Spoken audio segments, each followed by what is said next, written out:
అస్సలాము అలైకుం. అందరికీ నమస్కారం. వక్ఫ్ చట్టం సవరణ బిల్లు 2025 పై చంద్రబాబు గారు ఒక స్పష్టమైనటువంటి ఆలోచనతో ఉన్నటువంటి పరిస్థితులు, రాష్ట్రంలో ఉన్నటువంటి ముస్లింల సంక్షేమానికి, వారి అభ్యున్నతికి, రక్షణకు తెలుగుదేశం పార్టీ కట్టుబడి ఉన్నటువంటి విషయాన్ని ఈ సందర్భంగా తెలియజేస్తా ఉన్నాం. రాజకీయాలకు అతీతంగా అధికారంలో ఉన్నా లేకపోయినా ముస్లింల మనోభావాలను, వారి ఆచారాలను, వారి సిద్ధాంతాలకు అధిక ప్రాధాన్యత ఇస్తూ వారికి పెద్దపీట వేసేటువంటి కార్యక్రమాన్ని తెలుగుదేశం పార్టీ ఆవిర్భావం నుండి చేస్తున్నటువంటి పరిస్థితులు ఉన్నాయి. స్వాతంత్ర భారతదేశంలో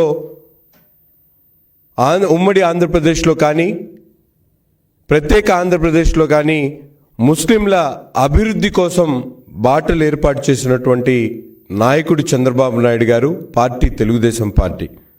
ఈరోజు వక్ఫ్ చట్ట సవరణ బిల్లును ప్రతిపాదిస్తూ కేంద్ర ప్రభుత్వం ప్రవేశపెట్టినటువంటి బిల్లులో ఉన్నటువంటి అభ్యంతరాలను నిర్మోహమాటంగా జాయింట్ పార్లమెంట్ యాక్షన్ కమిటీకి సిఫార్సు చేయాల్సినటువంటి బాధ్యతను ఈరోజు తెలుగుదేశం పార్టీ దేశంలో ఏ పార్టీ చేయనటువంటి విధంగా తన భుజస్కంధాల మీద తీసుకొని క్రియాశీలకంగా పనిచేసినటువంటి పరిస్థితులను ఈరోజు ముస్లిం ప్రజలు ఒక్కసారి ఆలోచించాలని చెప్పి కూడా కోరుతా ఉన్నా. ఎందుకంటే ఈరోజు మనందరం కూడా చూస్తూ ఉన్నాం, గతంలో ముస్లింల పక్షపాతి అని చెప్పి గొప్పలు చెప్పుకున్నటువంటి వైసీపీ నాయకుడు జగన్మోహన్ రెడ్డి గారు ఈరోజు ఎందుకని పార్లమెంట్లో తన ఎంపీల ద్వారా సవరణను ఎందుకు ప్రతిపాదించలేదని చెప్పి సూటిగా ఈ సందర్భంగా నేను ప్రశ్నిస్తా ఉన్నా. అంతేకాదు, సాక్షాత్తు ఒక పార్టీకి అధినేతగా ఉన్నటువంటి జగన్మోహన్ రెడ్డి గారు ఈరోజు రాష్ట్రంలో ముస్లింల మనోభావాలను గౌరవిస్తూ ఎందుకు తన ఆలోచనను, తన విధానాన్ని ఎందుకు బహిర్గతంగా మాట్లాడలేదని చెప్పి ఈ సందర్భంగా జగన్మోహన్ రెడ్డి గారిని ప్రశ్నిస్తా ఉన్నా. కేంద్ర ప్రభుత్వం ప్రవేశపెట్టినటువంటి వక్ఫ్ బిల్లుకు సంబంధించి ఈరోజు ముస్లింల మేధావుల దగ్గర నుండి సమావేశాలు ఏర్పాటు చేసి దాంట్లో ఏదైతే అభ్యంతరాలు ఉన్నాయో వాటి మీద పూర్తిగా విశ్లేషించి ఆ ఏదైతే సవరణ బిల్లుకు సంబంధించినటువంటి అంశాలని కేంద్ర ప్రభుత్వం ఏర్పాటు చేసేటువంటి జేపీసీని సిఫార్సు చేసేటువంటి బాధ్యతను ఈరోజు గౌరవ ముఖ్యమంత్రి చంద్రబాబు నాయుడు గారు తీసుకొని ముస్లింల మనోభావాలను గౌరవిస్తూ 3 సవరణలను పెట్టినటువంటి మాట వాస్తవం కాదా అని చెప్పి ఈ సందర్భంగా అడుగుతా ఉన్నా. సవరణలు పెట్టడమే కాకుండా ఎంతో ప్రతిష్టాత్మకంగా ఉన్నటువంటి ఈ బిల్లుకు సంబంధించినటువంటి అంశాల్లో ముస్లింలు ఎంతో భయపడుతున్నటువంటి అంశమైనటువంటి ముస్లిం ఏతరులను వక్ఫ్ ఆస్తుల్లో, వక్ఫ్ బోర్డుల్లో నియమించేటువంటి ప్రక్రియకు ఈరోజు సవరణ చేసేటువంటి కార్యక్రమాన్ని చేసినటువంటి పార్టీ తెలుగుదేశం పార్టీ అనేటువంటి విషయాన్ని ఈ సందర్భంగా తెలియజేస్తా ఉన్నా. అంతేకాకుండా కలెక్టర్స్ ఏదైతే వక్ఫ్ బిల్లుకి సవరణ బిల్లులో ముఖ్యంగా ఏదైనా లీగల్ ఆస్పెక్ట్లో కలెక్టర్ని హెడ్ చేస్తూ ఇచ్చినటువంటి బిల్లులో ఈరోజు కలెక్టర్ కన్నా ఉన్నత స్థాయి అధికారిని నియమించి చట్ట ప్రకారం ఏదైతే వక్ఫ్ బిల్లుకి సంబంధించినటువంటి అంశాల్లో పరిష్కరించేటువంటి కార్యక్రమాన్ని కూడా ఈరోజు తెలుగుదేశం పార్టీ తన ఎంపీల ద్వారా బహిర్గంగా పార్లమెంట్లో లేవనెత్తి మాట్లాడినటువంటి మాట వాస్తవం కాదా అని చెప్పి ఈ సందర్భంగా తెలియజేస్తా ఉన్నా. అంతేకాకుండా ఈరోజు మనందరికి కూడా తెలుసు, రాష్ట్రం మూడో ముఖ్యమైనటువంటి అంశం ఏదైతే ఉందో లీగల్ ఆస్పెక్ట్లో ఎప్పుడైనా వక్ఫ్ సంబంధించినటువంటి ఆస్తులను పరిరక్షించడానికి ఒక పటిష్టమైనటువంటి యంత్రాంగాన్ని ఏర్పాటు చేసి వక్ఫ్ ఆస్తులను పరీక్షించేటువంటి కార్యక్రమాన్ని కూడా తెలుగుదేశం పార్టీ చేసినటువంటి మాట వాస్తవం కాదా అని చెప్పి ఈ సందర్భంగా తెలియజేస్తా ఉన్నా. ఈరోజు కేంద్రంలో జేపీసీని ఏర్పాటు చేసి వక్ఫ్ సవరణ బిల్లులో ఉన్నటువంటి అనేక అంశాలతో పాటు మరీ ముఖ్యమైనటువంటి ఈ 3 అంశాలని సవరణ చేసేటువంటి కార్యక్రమాన్ని పూర్తి స్థాయిలో బాధ్యత తీసుకొని చేసినటువంటి నాయకుడు చంద్రబాబు నాయుడు అనే విషయాన్ని ఈ సందర్భంగా తెలియజేస్తా ఉన్నా. ఈరోజు మనందరం కూడా చూస్తూ ఉన్నాం, గత ప్రభుత్వంలో వక్ఫ్ ఆస్తులు దాదాపు ఎక్కడ చూసినా కూడా అన్యాక్రాంతం అవుతున్నప్పుడు కూడా ఎక్కడ కూడా పటిష్టమైనటువంటి ఏర్పాటు చేయక, లీగల్ టీంని ఏర్పాటు చేయక అనేక ఆస్తులు ఈరోజు అన్యాక్రాంతమైనటువంటి పరిస్థితులు ఉన్నాయి. ఈరోజు మనందరం కూడా చూస్తూ ఉన్నాం, కంటికి రెప్పలా కాపాడుకునేటువంటి కార్యక్రమాన్ని చంద్రబాబు నాయుడు గారు చేస్తే ఉన్న కంటిని పొడిచేటువంటి కార్యక్రమాన్ని ఈ జగన్మోహన్ రెడ్డి గారి పరిపాలనలో గత ప్రభుత్వంలో మనందరం కూడా చూసాం.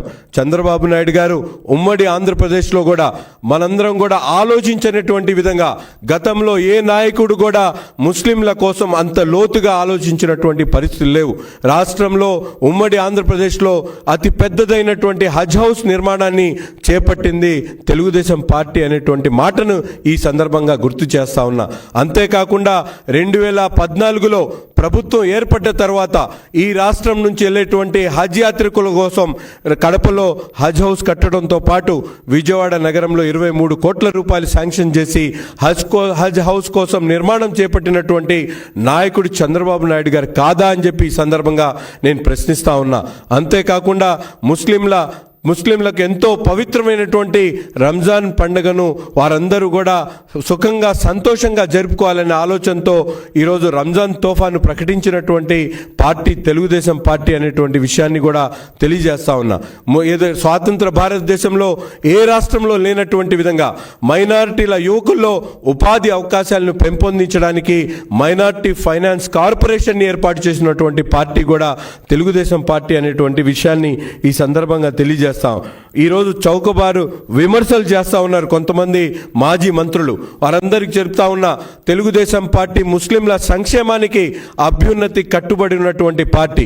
గతంలో ఎప్పుడు లేనటువంటి విధంగా ముస్లింల సంక్షేమం కోసం పెద్ద వీట వేస్తూ మౌజన్ ఇమాంలకు రెమ్యునరేషన్ ఇచ్చేటువంటి కార్యక్రమాన్ని కూడా గౌరవ ముఖ్యమంత్రి, ఆనాటి ముఖ్యమంత్రి చంద్రబాబు నాయుడు గారు తీసుకున్నటువంటి మాట వాస్తవం కాదా అని చెప్పి ఈ సందర్భంగా తెలియజేస్తా ఉన్నా. అన్ని ఈరోజు ముస్లిం మైనారిటీలకు ఎటువంటి ఇబ్బంది రాకూడదు, వక్ఫ్ చట్టం ద్వారా వారికి ఇబ్బంది కలగకూడదు, వాటి కంటికి రెప్పలా కాపాడుకుంటానని చెప్పి చట్ట సవరణలో కూడా ఎంపీల ద్వారా ప్రత్యేకంగా శ్రద్ధ తీసుకొని ఆ బిల్లులో ప్రవేశపెట్టినటువంటి ప్రతి అంశం మీద కూడా ముస్లింల మనోభావాలను గౌరవించేటువంటి విధంగా వారి మనోభావాల్ని, వారి ఆలోచనలను, వారి ఏదైతే ఫీడ్బ్యాక్ ఉందో అవన్నీ కూడా తీసుకొని ఈరోజు సవరణ చేపించినటువంటి పద్ధతులు మనందరం కూడా చూస్తూ ఉన్నాం.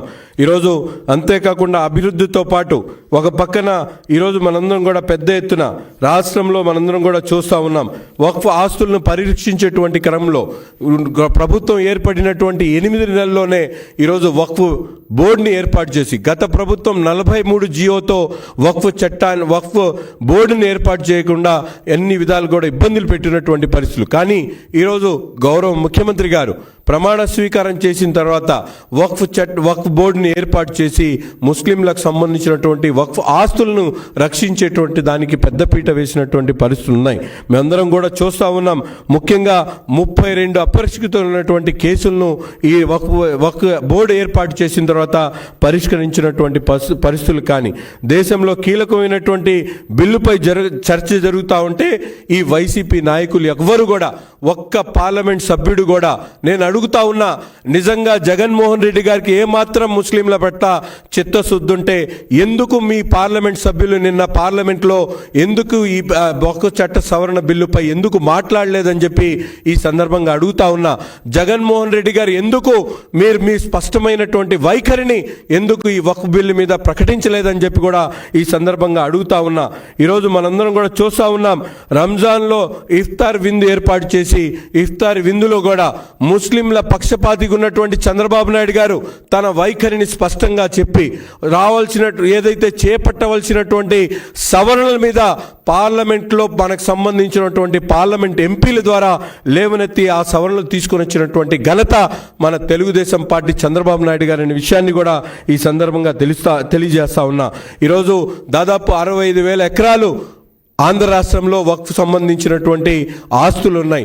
దాంట్లో 30,000 ఎకరాలు ఇప్పటికే అన్యాక్రాంతమైనటువంటి పరిస్థితులు ఉన్నాయి. మిగతా 35,000 ఎకరాలను కాపాడుకోవడానికి దాదాపు 8 కోట్ల రూపాయల బడ్జెట్ను కేటాయించి డిజిటలైజేషన్ చేసేటువంటి కార్యక్రమాన్ని ఈరోజు గౌరవ ముఖ్యమంత్రి గారు తీసుకున్నటువంటి పరిస్థితులు.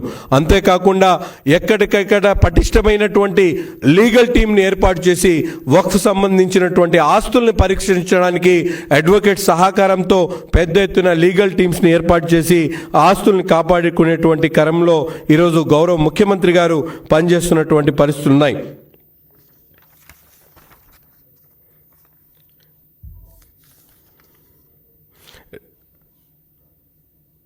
రెండు 2019-24లో దాదాపు వైసీపీ ప్రభుత్వం ఆస్తులను దుర్వినియోగం చేసినటువంటి అనేక దాఖలాలు ఉన్నాయి.